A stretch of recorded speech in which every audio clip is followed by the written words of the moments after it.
ጤና ይስጥልን ክቡራትና ክቡራን እንደምን አላችሁ? የመድፈኛው ቤተሰቦች አርሻልን የተመለከቱ ጉዳዮችን ልንመለከት ነው። የዝውውር ዜናዎች፣ የጉዳት መረጃዎች፣ ከብሔራዊ ቡድን ቆይታዎች ጋርም በተያዘ እየተነሱ ያሉ ጉዳዮች አሉ። ዛሬ እንግሊዝ ከኖርዌይ ትጫወታለች። ትናንትና ስፔን ስታልፍ ሚኬል ሜሬኖ የስፔን ጀግና ነበረ።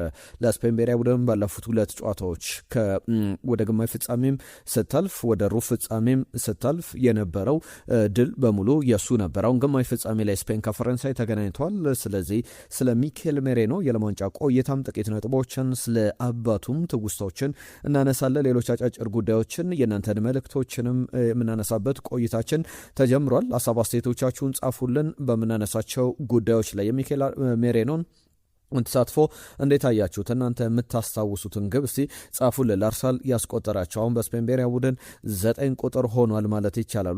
ሁለት ግቦችን አስቆጥሯል። እነዚህ ሁለት ግቦች ዓለም ዋንጫ ላይ በጣም ወሳኝነት ሚና ያላቸው ናቸው። አርሰናል እየፈለጋቸው ያሉ ተጫዋቾችን በተመለከተ አዳዲስ የወጡ ዜናዎች አሉ። በፉክክር ደረጃ ከነማን ጋር እየተፎካከረ ይገኛል? በዝውውር ሂደቱ ላይ እንመለከተዋለን። ቪዲዮቻችንን ላይክ አድርጉ እንላለን። እንግዲህ እየዘነጋችሁት ነው። ላይክ አድርጋችሁ ጀምሩ።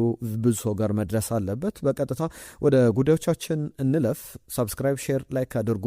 በድጋሚ ያስታወስኳችሁ ሚኬል ሜሬኖ ትናንትና የስፔን ንጉስ ነበረ። የስፔኑ ልዑል ሚኬል ሜሬኖ በዓለም ዋንጫ ላይ በነበረው ጨዋታ ለስፔን ብሔራዊ ቡድን በተከታታይ ጨዋታዎች ላይ የማሸነፊያ ግቦችን እያስቆጠረ ልዩነት ፈጣሪነቱን በደንብ እያሳየ ተመልክተናል። ዛሬም በሚደረጉ ጨዋታዎች ላይ የእንግሊዝ ብሔራዊ ቡድን ተጫዋቾችን የተመለከቱ አዳዲስ የጉዳት ዜናዎች አሉ።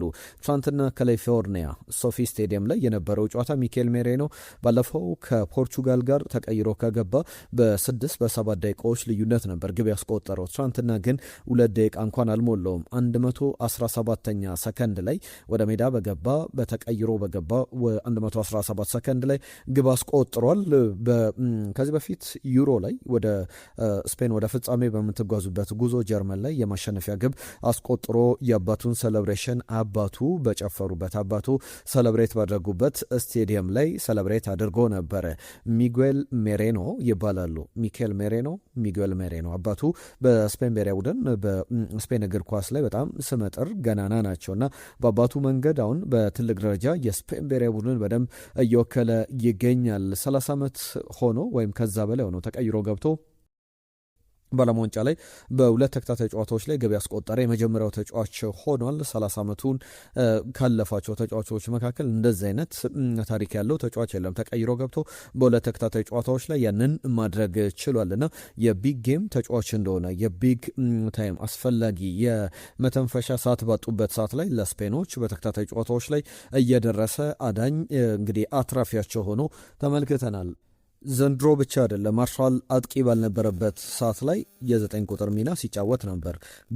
በ2024/25 የውድድር ዘመን ላይ እነ ካይ ሃቨርትዝ፣ ጋብሪኤል ጀሱስ ባልነበሩበት ሰዓት ላይ በዚህኛው የውድድር ዘመንም እንደዚህ አይነት ሚና የተጫወተባቸው ጨዋታዎች እንደነበሩ ይታወቃል በአርሰናል ቤት። ከዛ ውጪ ሌስተር ላይ 2 ግቦችን አስቆጥሮ ነበር የጀመረው እንደ አጥቂ እንደ 9 ቁጥር ሚኬል አርቴታ ሲጠቀምበትና ሚኬል አርቴታን ብዙዎች ሲቃወሙት ነበር። እንዴት አጥቂ ላይ ይጠቀመዋል ሚኬል ሜሬኖን የሚሉ ሀሳቦች ነበሩና ቸልሲ ላይ ያስቆጠራት ግብ፣ ኒውካስትል ዩናይትድ ላይ አርሰናል ሴንት ጄምስ ፓርክ ላይ 2-1 ሲያሸንፍ ያስቆጠረው ግብም የሚረሳ አይደለም። ሊያንድሮ ትሮሳርድ ላስቆጠራት ግብ በያዝነው የውድድር ዘመን አሲስት አድርጓል። ከቶትናም ጋር ብዙ ጨዋታዎች ላይ ወሳኝነት ያላቸው ግቦችን እያስቆጠረ ቀጥሏልና በጣም በሚያስገርም ግስጋሴ በሚያስገርም መነቃቃት ላይ ይገኛል። ስቴቨን ዋርኖከር አንድ ጉዳይ ያነሳል ሚኬል ሜሬኖ ጎሎቹን በተመለከተና የሚሮጥበት ታይሚንግ ከዛ በተጨማሪም እንዴት በጣም ከባድ እንደሆነ ማሰብ ይቻላል ይላል።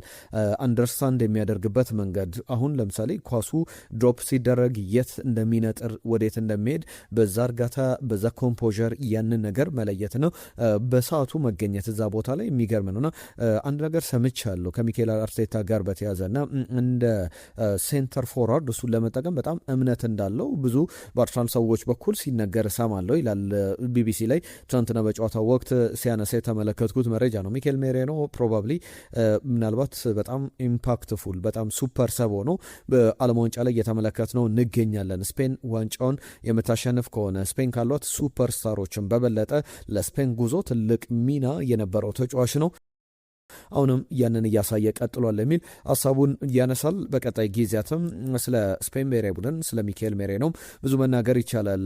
የጀርመን ግብ ካስቆጠረ በኋላ ዩሮ ላይ ኳሷን አንድ ግብ አስቆጥሮ ወደ ቤቱ ይዞት ሄዶ ነበረ። አሁን የትናንቱንም ኳስ ወደ ቤቱ ይዞ ሄዷል። በቀጣይ ይህንን ኳስ ብሏል ከባለፈው ጨዋታ ወይም ከጀርመን 2024 ላይ ያስቆጠራት ጀርመን ላይ ያስቆጠርኳት ግብ አለች። እሷ ግብን ያስቆጠርኩበት ኳስ አለና ሁለቱን በጋራ አስቀምጣችኋለሁና ሁል ጊዜ በሚሞሪ ውስጥ የሚቀመጥ አይነት ጨዋታ ነው በህይወቴ በሙሉ የሚል አስተያየቱን ሰጥቷል። ከጨዋታው መጠናቀቅ በኋላ ስለ አርሰናል ተጫዋቾች ሊያንድሮ ትሮሳርድ አንድ ጉዳይ ሲያነሳ ነበረ። በተለይ ደግሞ ሁሌ እንደዋወላለን። ለምሳሌ ፌስታይም ነበረን ከስፔንና ቤልጅየም ጨዋታ አስቀድሞ ዊሊያም ሳሊባ፣ ሚካኤል ሜሬኖ፣ ማርቲን ዙሜንዲ፣ ዴቪድ ራያ፣ ቡካዮ ሳካ በጋራ ሆነን በፌስታይም ስንነጋገር ነበርና ዘና ብለን ነው ንግግሮቻችንን እያደረግነው። ትልቅ ቶርናመንት ነውና እያንዳንዱ የአርሰናል ተጫዋቾች እንዲሳካላቸው ፍላጎት አለና ሁላችንም አንዳችን ለአንዳችን መልካም ምኞት ተመኝተን ነበር እያጠናቀቅ ነው። ነገር ግን ሁላችንም ብናሸንፍ ደስ ይለናል። ነገር ግን የአርሰናል ተጫዋቾችም ሲያሸንፉ እኛ ካልተሳካልን እንደዚህ አይነት ደስ እንዲሰማን አይነት ሆነን ነው የተገነባ ነው አይነት አስተያየቱን ሲሰጥ ተመልክቻለሁ። ለሁሉም የአርሰናል ጉዳይ በዓለም ዋንጫው ላይ ሌላኛው አነጋጋሪ ጉዳይ ዛሬ እንግሊዝ ከኖርዌይ ተጫውታለች። ማርቲን ኦዴጋርድ በተቃራኒው ከነ ዴክላን ራይስ፣ ቡካዮ ሳካ፣ ኑኒ ማዱዌኬና ኤበረቼዜ ከእንግሊዝ ብሔራዊ ቡድን በተቃራኒ ይጫወታል። ዓለም ዋንጫው ላይ በጣም ኢምፓክትፉል የሆነ ቆይታ አላቸው ከሚባሉ ተጫዋቾች መካከል አንደኛው ነው። ኖርዌይ ጥሩ ተጉዛለች። እስካሁንም ያላት ጉዞ በቂ ነው ሊባል ይችላል። ከዚህ በኋላም በእንግሊዝ ብሔራዊ ቡድን ላይ አፕሴት የሆነ አይነት ድራማ ተፈጥሮ ኖርዌይ ብታልፍ እንኳን ሌላ ታሪክ የሚመዘገብበት ነውና ለኤርሊንግ ብራውት ሃላንድ ለዚህ ለአርሰናል አምበል ማርቲን ኦዴጋርድም ትልቅ ኃላፊነት ትልቅ እድልም ትልቅ ስኬትም ሆኖ ሊቆጠር ይችላል እንደ ኖርዌይ ማለፍ እንደ ኖርዌይ ጉዞ። በአጠቃላይ ግን ከኖርዌይ ብሔራዊ ቡድን ጋር በሚደረገው ጨዋታ ላይ ዴክላን ራይስ በጣም አጠራጣሪ ሆኗል። ጉዳቶች እንዳልሆኑ ነገር ግን አሁን እየሰሟቸው ባሉ መረጃዎች መሰረት ሂልነስ ነው ተብሏል። ህመም እንዳለበትና በተለይ ለብቻው ኳረንቲን እንዲደረግ ተደርጓል። ከእንግሊዝ ብሔራዊ ቡድን ስብስብ ተነጥሎ እንዲቀመጥ ተደርጓል። እሱም ደግሞ ቫይረስ እንዳጠቃውና መጠነኛ ህመም እንዳለበት እየተነገሩ ያሉ ጉዳዮች አሉ። ቶማስ ቱዌል ደግሞ ትልቅ ማጣት ነው በዚህ ትልቅ ጨዋታ ላይ እሱ የማይኖር ከሆነ እርግጠኛ ግን እስካሁን 100% ዴክላን ራይስ አይጫወትም የተባለበት ጉዳይ እንዳልሆነ እየተመለከተ እንገኛለን። በዚህ ጨዋታ ላይ ሌሎቹ አርሰናል ተጫዋቾች ግን በሙሉ የማች ፊትነስ ለጨዋታው ዝግጁ ናቸው። ብዙ እንልበታለን። በቀጣይም የምናነሳቸው ጉዳዮች አሉ። ከአርሰናል ጉዳዮች ጋር በተያያዘ እነዚህ በስፋት የሚነሱ ሀሳቦች ናቸው። ዓለም ዋንጫውን በተመለከተ ዝውውሮችን የተመለከቱ ጉዳዮችን ደግሞ እየተመለከትን እንቆይ። ዛሬ ረፋድ ላይ ፋብሪዚዮ ሮማኖ ይዞት የወጣው ዘገባ አለ። ትናንትና ዘሰን ይዞት ወጣው ብዬ አንድ ጉዳይ ሳነሳላችሁ ነበር። የክሪስቶስ ዞሊስን ጉዳይ በተመለከተ አንዳንድ ሀሳቦች ሲነሱ ነበረ። ይህ ግሪካዊ ተጫዋች የአርሰናል አዲሱ የመስመር አጥቂ ሊሆን ይችላል። በእርግጥ ፖቴንሻል እሱ ብቻ አይደለም፣ ሌሎችም ተጫዋቾች ሊመጡ ይችላሉ። በአርሰናል በኩል በተጫዋቹ ካምፕና በአርሰናል በክለቡ በኩል ድርድር መጀመሩን ነው ፋብሪዚዮ ሮማኖ ይዞት የወጣው መረጃ የሚያሳየው። ዘሰን በእርግጥ አስቀድሞ ከቀን በፊት ትናንትና በሰራነው ቪዲዮ ላይ አንስቼ ላችኋለሁ። አርሰናል ከተጫዋቹ ጋር ድርድር ጀምሯል። ይፋዊ ጥያቄ ለማቅረብም ዝግጅት ላይ ይገኛል። 35 ሚሊዮን ፓውንድ ትክክለኛ ዋጋው ነው ተብሎ ይታሰባል። አርሰናል ግን አንድ ነገር እየጠበቀ ይገኛል። ክሪስቶስ ዞሊስ ከመልቀቁ በፊት ከመምጣቱ በፊት የቤሺክታሽና የሊያንድሮ ትሮሳርድን መስማማት ክለቡ አርሰናል ከቤሺክታሽ ጋር ክለብ ለክለብ ስምነት ላይ ደርሷል። ነገር ግን ሌላኛው የሚጠበቀው ጉዳይ በዚህ ሂደት የአርሰናል ጉዳይ ያለቀ ነው። በሊያንድሮ ትሮሳርድ ውሳኔ ላይ ደርሷል። ነገር ግን ሊያንድሮ ትሮሳርድ ቤሺክታሽን ለመቀላቀል ወስኗል የሚለው የሚጠበቅ ጉዳይ ነውና አርሰናል እሱን እየጠበቀ ይገኛል። ክሪስቶስ ዞሊስ አዲሱ አርሰናል ተጫዋች መሆኑ የሚቀር አይደለም የሚሉ ዘገባዎችን በስፋት እየተመለከትን እንገኛለን። ከዛ ውጪ ኤመርሰን ኗኔሪን የተመለከተ ጉዳይ ላንሳላችሁ። የ15 ዓመት ተጫዋች በአርሰናል ዋናው ቡድን ውስጥ በቅርብ ጊዜያት ልንመለከተው እንችላለን። ወንድሙ ኤታን ኗኔሪ ነው። በአርሰናል በፕሪሚየር ሊግ ታሪክ በእድሜ ትንሹ ተጫዋች ነው። በአርሰናል ብቻ ሳይሆን በፕሪሚየር ሊግም ታሪክ በመሰለፍ ጨዋታ በማድረግና በቻምፒየንስ ሊግም ላይ በፕሪሚየር ሊግም ላይ ጉዞዎቹ ጥሩ ነበሩ። በውሳት ውል በኦሎምፒክ ደ ማርሴይ የመጀመሪያዎቹ ጥቂት ጨዋታዎች ላይ ጥሩ ጊዜን አሳልፏል። አሁን በአርሰናል ይቆያል ይለቃል የሚለው የኤታን ኗኔሪ ጉዳይ ግን አርሰናል። ኤመርሰን ንዋኔሪ ደግሞ ታናሽ ወንድሙ ነው። 15 ዓመቱ ላይ ይገኛል። ብዙ እየተባለበት የሚገኝ ተጫዋች ነው። የተጫዋች አርሰናል ከተጫዋቹ ጋር ከቤተሰቦቹ ጋር እየተነጋገረ ይገኛል የስኮላርሺፕ ተርም እንዲፈርም። የስኮላርሺፕ ተርም ተጫዋቾች 17-16 ዓመታቸው እስኪሞላቸው ድረስ በዚህ ተርም ይቆያሉ። ከዛ በኋላ ግን ዋናው ፕሮፌሽናል ኮንትራታቸውን 17 ዓመታቸው ሲሞላ እንደሚፈርሙ ይታወቃልና ጥሩ ተስፋ ያለው ጥሩ አማካኝ ስፍራ ተጫዋች ነው። በጣም በሚገርም ተስፋ የጋብሪኤል አርቴታን ጉዳይ ሳነሳ ነበር። የሚኬል አርቴታን ልጅ ትናንትና በስፋት አንስተነዋል። አሁን ደግሞ ኤታን ንዋኔሪ ወንድም ኤመርሰን ንዋኔሪን ጉዳይ በተመለከተ በቀጣይ ጊዜያት ላይ ብዙ የሚባሉበት ብዙ የሚነሳበት ጉዳይ እንዳለ መናገር ይቻላል። ከአርሰናል እቅዶች ጋር በተያያዘ አርሰናል በአንድሪያ ቤርታ ስር ብዙ እያስፈረማቸው ያሉ ተጫዋቾች ከ22 ዓመታቸው እስከ 26 ዓመታቸው ፕራይም ታይማቸው ላይ የሚገኙ ተጫዋቾች ወደ ፕራይም ታይማቸው እየሄዱም ያሉ ተጫዋቾች ነው ብዙ ጊዜ ለማስፈረም የሚፈልገው። ፕራዮሪታይዝ የሚደረግ ፕሪሚየር ሊግ ፕሩቭን የሆነ የፕሪሚየር ሊግ ኳሊቲ የፕሪሚየር ሊግ ልምድ ያለው ፕሪሚየር ሊግ ላይ ሊጫወት የሚችል ፊዚካሊቲው፣ ፍጥነቱ፣ ሌሎች መስፈርቶች ከግምት ገብተው ነው። ከዛ በተጨማሪ ኤሊት የሚባል አሁን በዚህ ክረምት ላይ አንድ ኤሊት የሚባል ሚድፊልደር መጨመሩ አይቀርም። ስለ ብሩኖ ጉማሬዥ አነሳላቸዋለሁ። አዳዲስ የወጡ መረጃዎች አሉ። ታርጌት የሚያደርጋቸው ደግሞ ቨርሳታይል የሚባሉ ተጫዋቾችን ናቸው። አጥቂ ቦታ ላይ በተለያዩ ቦታዎች ላይ መጫወት የሚችሉ ክሪስቶስ ዞሊስን ብንመለከት ለምሳሌ በተለያዩ ቦታዎች ላይ ተደራቢ አጥቂ ሆኖ 9 ቁጥር ሆኖ በተለይ በዋነኝነት ደግሞ የግራ መስመር አጥቂ ሆኖ መጫወት ይችላል። በጣም ታርጌቶች ላይ በጣም በፈጣነ መንገድ ለመሄድና ባላንስ የሚያደርጉ ተጫዋቾችንም ስማርት ቫሊዩ ሊጨምሩ የሚችሉ በክለቡ በኩል እንደዚህ አይነት አካሄዶችን እየተከተሉ ይገኛሉ። ስለ ብሩኖ ጉማሬዥ ብዙ እየተባለ ይገኛል። እነ ፋብሪዚዮ ሮማኖም እነ ቤን ጃኮብስም ጭምር ያነሷቸው ጉዳዮች አሉ። የዳቪድ ኦርናስቲን ዘገባን ትናንትና በስፋት አንስቼላቸዋለሁ። ከአርሰናል ጋር በተያዘ የአንድ ክለብ አሰልጣኝ ነበሩ።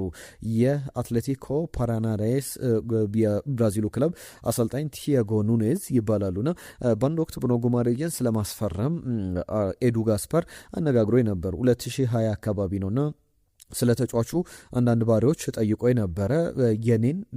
የኔን ግምገማ ጠይቆ ነበር። ለምሳሌ ክለቦች እንደዛ ያደርጋሉ። ከዚህ በፊት በአንዳንድ ጉዳዮች ላይ ስንሰማ የአምና ቼልሲ ያስፈረመው ጄሚ ጊተንስንን በተመለከተ ባየር ሙኒክ ተጫዋቹ ለማስፈረም ፍላጎት ነበረው ከቦሩሲያ ዶርትመንድ። ነገር ግን ኒኮ ኮቫች የቀድሞ የባየርን አሰልጣኝ ናቸውና ለማስፈረም ሲፈልጉ የተጫዋችን እንዴት ነው ብለው ጠይቀው ነበርና ሳይኮሎጂካሊ የበሰለ ተጫዋች አይደለም፣ በባየርን ስኬታማ ለመሆን ብለው ላይ ሰጥተው ነበርና ጄሚ ጊተንስ በፕሪሚየር ሊግ መጥቶ ብዙ የሚጫወት ብዙ ታለንት ሳይሆን የአቲቲዩድ ችግር ያለበት ተጫዋች ሆኖ ተመልክተናልና ክለቦች የባክግራውንድ ቼክ ያደርጋሉና ኤዱ ጋስፐር በወቅቱ ጠይቋቸው እንደነበረ ቲያጎ ኑኔዝ ተናግረው ነበርና ካራክተሪስቲክሱን እንዴት ሊጫወት እንደሚችል በአርሰናል ፊት ሊያደርግ ይችላል ወይ የሚል ጥያቄ አቅርቦልኝ ነበርና በሚኬል አርቴታ ስር አራይቫል ሚኬል አርቴታ ከመጣ ጀምሮ በዛ ሲስተም ውስጥ ብዙ ነገር እየቀየረ ነበርና ለሚኬል አርቴታ ቡድን የሚሆን ተጫዋች ነውና በወቅቱ ኦፈር አያድርጉ አላቅም። ነገር ግን እንደዚህ አይነት ንግግሮች ነበሩን የሚል ሀሳቦችን ሲያነሳ ተመልክቻለሁ። ብዙ እየተባለበት ያለ ጉዳይ ነው። ትልቁ ጉዳይ ከአርሰናል ጋር በተያዘ ተከላካይ ስፍራ ላይ እየሰማናቸው ያሉ ጉዳዮች አሉ። ይህ ጉዳይ የኮንስታንቲኖስ መቭራፖኖስ ግሪካዊ ተጫዋች እንደ ሌላኛው ግሪካዊ ተጫዋች ሊሆን ይችላል። ክሪስቶስ ዞሊስ እንዲሁም ደግሞ ኮንስታንቲኖስ መቭራፖኖስ የተጫዋች የአርሰናል ተጫዋች ነበረ። በአርሰን ቬንገር ስር ፈርሞ ብዙ ድል አላገኝም። ጥቂት ጨዋታዎች ነበር እያደረገው። ከዛ በኋላ ወዴት ነው ሄደው? ወደ ስቱትጋርት ወደ ጀርመን ቡንደስሊጋ አርሰናል በ3.5 ሚሊዮን ፓውንድ የሸጠው ተጫዋች ነው። አሁን 20 ሚሊዮን ፓውንድ አካባቢ ይገመታል። ጥሩ የስኳር ተጫዋች ሊሆን የሚችል ተከላካይ ነው። ሴንተር ባክ ላይ በተለይ የዚህ የኮንሳን ጉዳይ ማስፈረም ይፈልግ ነበረ። ኮንሳን ማስፈረም አለመቻሉን ተከትሎ ኤዝሪ ኮንሳን ነገር ግን እየተጠበቀ ያለ ዝውውር አለ። አርሰናል የዚህ ተጫዋች ማምጣት ይፈልጋል ሚኬል አርቴታ ኮንሳን። ነገር ግን አስቶን ቪላ የሚጠይቀው ጥያቄ ዋጋውም በጣም ወደድ አለና ፍላጎቶች በሙሉ ወደ ሌሎች እይታዎች ውስጥ እንደገቡ የሚያሳዩ ዘገባዎችን እየተመለከትን እንገኛለን። ኮንስታንቲኖስ መቭራፖኖስ ለማስፈረም የአርሰናል እንቅስቃሴን በተመለከተ ስካይ ስፖርት ይዟቸው የወጡ ሰፊ ዘገባዎች አሉ። የፕሪሚየር ሊግ ፕሩቭን የሚባል ታለንት ነው። በአንድ ወቅት በዚሁ በኢትዮ አርሰናል ቻናል ላይ አርሰናል ፕሪሚየር ሊጉን ከበላ ኮንስታንቲኖስ ማቭራፖኖስ የፕሪሚየር ሊግ ሜዳሊያ ይገባዋል ብያችሁ ነበር። ያንን ወቅት ያነሳሁት ሀሳብ አርሰናል በጣም ወሳኝ በነበረበት ሰዓት ላይ ዌስትሃም ሲቲን ነጥብ ሲያስጥል ይህ የቀድሞ አርሰናል ተጫዋች ብቸኛውን ግብ የዌስትሃም ግብ አስቆጥሮ ጨዋታው 1-1 ነበር የተጠናቀቀውና በመከላከሉም የሚገርም ብሎኮችን ሲያደርግ ማጥቃቱም ላይ ሄዶ ግብ አስቆጥሮ ማንቸስተር ሲቲ ነጥብ የጣለበት 2 ነጥብ የጣለበት ነውና ያ ሚኒንግፉል የሚባል በጣም ውጤታማ ነጥብ ነበር ለአርሰናልና ሜዳሊያ ይገባዋል ብያችሁ በወቅቱ አንዳንድ ነጥቦችን ሳነሳ ነበርና የኮንስታንቲኖስ ማቭራፖኖስ ጉዳይ አሁን በትልቅ ደረጃ ብዙ ሀሳቦች እየተሰነዘሩበት ያለ ጉዳይ ነው። በቀጣይ እንዴት አይነት ቆይታ ሊኖረው ይችላል፣ በአርሰናል ሊመጣ ይችላል የሚለውም የሚጠበቅ ነው። ዝውውሮች ላይ አርሰናል ለምሳሌ ኤላይ ጁኒየር ክሩፒን በተመለከተ አዳዲስ ያሰማናቸው ጉዳዮች አሉ። አርሰናል ትልልቅ ክፍያዎችን መክፈል አለበት ወይ የሚለው በብዙዎች ዘንድ እንዴት አርሰናል እየተከታተለ ይገኛል። ለምሳሌ ጁኒየር ክሩፒን 80 ሚሊዮን ፓውንድ ቦርመዝ ይገምተዋል። የብሩኖ ጉማሬሽ ጉዳይን ኒውካስል ዩናይትድ 80 ሚሊዮን ፓውንድ እያለ ይገኛል። ሳንድሮ ቶናሊ 100 ሚሊዮን ፓውንድ ተብሎ ቶትናም 100 ሚሊዮን ፓውንድ ከፍሎ ተጫዋቹን አስፈርሟል። ሌሎችም ስሞች መነሳት ይችላሉ። አርሰናል ትንሽ ዘግየት ያለባቸው ተጫዋቾቹ ላይ ፍላጎት ያለበት ለምሳሌ የሞርጋን ሮጀርስም ጉዳይ ይነሳል። በቅርብ ዓመታት ግን የአርሰናልን አካሄድ እንዴት ትመለከቱታላችሁ? አንዳንድ ነጥቦችን ላንሳላችሁ። በመጀመሪያ ደረጃ ከዴክላን ራይስ በፊት ሞይሰስ ካይሴዶን ከብራይተን አርሰናል ለማስፈረም ፍላጎት ነበረው። ብራይተን ግን ዋጋውን በጣም አናረው። በወቅቱ አርሰናል ድርድር ውስጥ መግባት አልፈለገም፣ ከዝውውሩ ወጣ። ተመሳሳይ ነገሮች ተፈጥረዋል። ቤንያሚን ሼሽኮን ነበረ ሚኬል አርቴታ ከቪክተር ዮኬሬሽ በበለጠ የሚፈልገው። በተቃራኒ ሁለት ነገሮች ይነሳሉ። በአንድ ወቅት ቸልሲና ማንቸስተር ዩናይትድ ሁለት ተጫዋቾችን ይፈልጋሉ፣ ሮሜሎ ሉካኩና የቸልሲው አሰልጣኝ ሮሜሎ ሉካኩን። ማንቸስተር ዩናይትድ ቤት ደግሞ አልቫሮ ሞራታን ይፈልጉ ነበርና በወቅቱ ቅይሮች ነበሩ። ሮሜሎ ሉካኩ ወደ አንቶኒዮ ኮንቴ ቡድን ሳይሆን ወደ ጆዜ ሞሪኒዮ ቡድን ተቀላቀለ። አልቫሮ ሞራታ ደግሞ በማንቸስተር ዩናይትድ ሲፈለግ ወደ ቸልሲ ተቀላቀለና ብዙ ለውጦች ነበሩ። ባለፈው ክረምትም ተመሳሳይ ነገሮች ነበሩ። ቤንያሚን ሼሽኮ የመጀመሪያ አማራጭ አልነበረም ለማንቸስተር ዩናይትድ። አሰልጣኝ ሩበን አሞሪም የሚፈልጉት ቪክተር ዮኬሬሽ ነበር። ቪክተር ዮኬሬሽ ደግሞ ደርሷል መምጣት ነበር የፈለገው። በተመሳሳይ ደግሞ ቤንያሚን ሼሽኮ ወደ ማንቸስተር ዩናይትድ መሄድ ምርጫውን አደረገ። ማንቸስተር ዩናይትድን ከመምረጡ በፊት ግን አርሰናል ተጫዋቹን ማስፈረም ይችል ነበረ። ወደ ተጫዋቹ ዝውውርም ገብቶ ነበር። ቤንያሚን ሼሽኮን ግን ለማስፈረም በሄደበት ርቀት ላይ የአርቢ ላይፕዚግ ጥያቄ በጣም ትልቅ ሆነ፣ ዋጋው ተወደደ። በዚህ ወቅት ላይ አርሰናል ከዝውውሩ ወጣ፣ ወደ ቪክተር ዮኬሬሽ ፊቱን አዞረና ይህንን የሚከፍለው ብሎ ለቪክተር ዮኬሬሽ የቀረበው ክፍያ ብዙዎቻችሁ ታስታውሱታላችሁ። የሚኬል አርቴታ ሌላኛው ፍላጎት የነበረው ሚካኤሎ ሙድሪክ እንደነበረ እናስታውሳለን። ከሻክታር ዶኔስክ ተጫዋቹን እንዲለቅ በፍላጎቶች ነበሩ። ተጫዋቹም ወደ አርሰናል መምጣት ይፈልግ ነበር። ነገር ግን ሻክታር ዶኔስክ የሚጠይቀው ጥያቄ በጣም ትልቅ ሆነና አርሰናል ዝውውሩን ትኩረቱን በሙሉ ያደረገው ወደ ሌሎች ተጫዋቾች ነበረ። በወቅቱ ሊያንድሮ ትሮሳርድን ነበር በዛ የጥር ዝውውር መስኮት ያመጣው። እስካሁን ያነሳውላችሁ ስሞች በሙሉ ስኬታማ የሚባሉ ዝውውሮች ናቸው። ዴክላን ራይስ ላይ ነው ብቻ አርሰናል ትልቅ ክፍያ የከፈለው 100 ሚሊዮን ፓውንድ በወቅቱም ይገባዋል ተብሎ ከዛ በላይ የሚከፍሉ ሌሎች ክለቦችም ነበሩና ከነ ማንቸስተር ሲቲ ከነ ማንቸስተር ዩናይትድ በበለጠ ቀድሞ ዴክላን ራይስን አስፈረመ ሚኬል አርቴታ። ያንን ለውጥም በአርሰናል ቤት እያንዳንዱ ፔኒ እያንዳንዱ ሽርፍራፊ ፍራንኮች ለዴክላን ራይስ እንደሚገባው ማንሳት ይቻላል። በቀጣይም እንደዚህ አይነት ሂደቶች አሉ። የጁኒየር ክሩፒን ጉዳይ ላንሳላችሁ እዚሁ ላይ በተጫዋቹ ጉዳይ ላይ የሚፈጠሩ ነገሮች ይኖራሉ ተብሎ ይጠበቃል። አሁን ወደ 70 ሚሊዮን ፓውንድ ዋጋው ዝቅ ብሏል። ባርሰሎና፣ አርሰናል፣ ቸልሲ የተጫዋቹ ፈላጊዎች ናቸው። ፓሪስ ሰን ዠርመ ሲባል ነበር የ19 ዓመቱ ፈረንሳይ ተጫዋችን። ነገር ግን ፓሪስ ሰን ዠርመ ከተጫዋቹ ዝውውር ወጥቷል። ለዚህ ደግሞ ማሳየው ለፓሪስ ሰን ዠርመ በጣም ቅርብ የሚባል ወኪል ነው ያለው። ሙሳ ሲሴኮ የነ ኦዝማን ዴምቤሌ ወኪል እንደሆነ ይታወቃል። ደዝሪዶ ኦዝማን ዴምቤሌ በዚህ በሙሳ ሲሴኮ ወኪልነት ስር ያሉ ናቸውና የዚህ የኤላይ ጁኒየር ክሩፒን ጉዳይ በተመለከተ ዲስከስ እያደረግን እንገኛለን። ከክለቦች ጋር ንግግር እያደረግን እንገኛለን። አዲስ ነገር ይኖራል በቅርቡ። አዲስ ነገር በቀጣይ ቀናት ትመለከታላችሁ ኤላይ ጁኒየር ክሩፒን በተመለከተ። እስካሁን ግን ምንም አይነት የመጨረሻ ውሳኔ አልወሰንም የሚል ሀሳቡን ሲያካፍል ሰምቸዋለሁ። ከዛ ውጪ ኤልጃይ አብሰን የቀድሞ የአርሰናል ተጫዋች ልጅ ነው። ማቲዮ አብሰንን በአርሰናል ቤት ታስታውሱታላችሁ። የተጫዋች ልጁ 18 ዓመት ሞልቶታል። በባየርን፣ በማንቸስተር ሲቲ፣ በቸልሲ በሌሎችም ክለቦች የሚፈለግ ነውና እንደ ዴሊ ሜል ዘገባ ከሆነ ሲሞን ጆንስ ይዞት ወጣው ዘገባ አርሰናል ተጫዋቹን ለማስፈረም በጣም የተቃረበ ዝውውር ሆኗል በሚል ብዙ ጉዳዮችን እየተመለከትን እንገኛለን። ለሁሉም በርከት ያሉ የአርሰናል ዝውውሮችን ተመለከትን። የጉዳት ዜናዎችን አነሳላችኋለሁ። ከዛ አስቀድሜ ግን የአርሰናል ጉዳዮችን በተመለከተ ትናንትና ስለ ሳሜር ናስሪ ስንጠይቃችሁ ነበረ።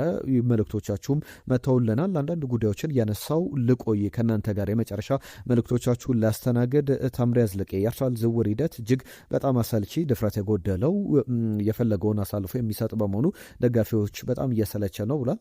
ብትታገሱ ጥሩ ነው። አሁንም ያነሷቸው ስሞች አርሰናል በጣም ትልቅ ክፍያ መክፈል ዋጋ አለው ማለት አይደለም። የሚመጡ ተጫዋቾችም ይጠቅማሉ ማለት አይደለም። አርሰናል በተለይ ብዙ ጊዜ በተደጋጋሚ ብዬዋለሁ ኮትዲቫራዊው አጥቂ ኒኮላስ ፔፔ ዝውውር በኋላ ብዙ ነገሮችን ማስተካከሉን ተመልክተናል። ከዛ ውጪ ሰለሞን የጻፈልን መልእክት አለ። በፈረመበት ዓመት የመጀመሪያ ጎሉን በመክፈቻ ጨዋታ ላይ ያገባውን አስታውስ ነበረ ብሏል። ሳሜር ናስሪን በተመለከተ በጣም የሚገርም ትውስታ ነው ያካፈለን ሰለሞን፣ ከልብ እናመሰግናለን።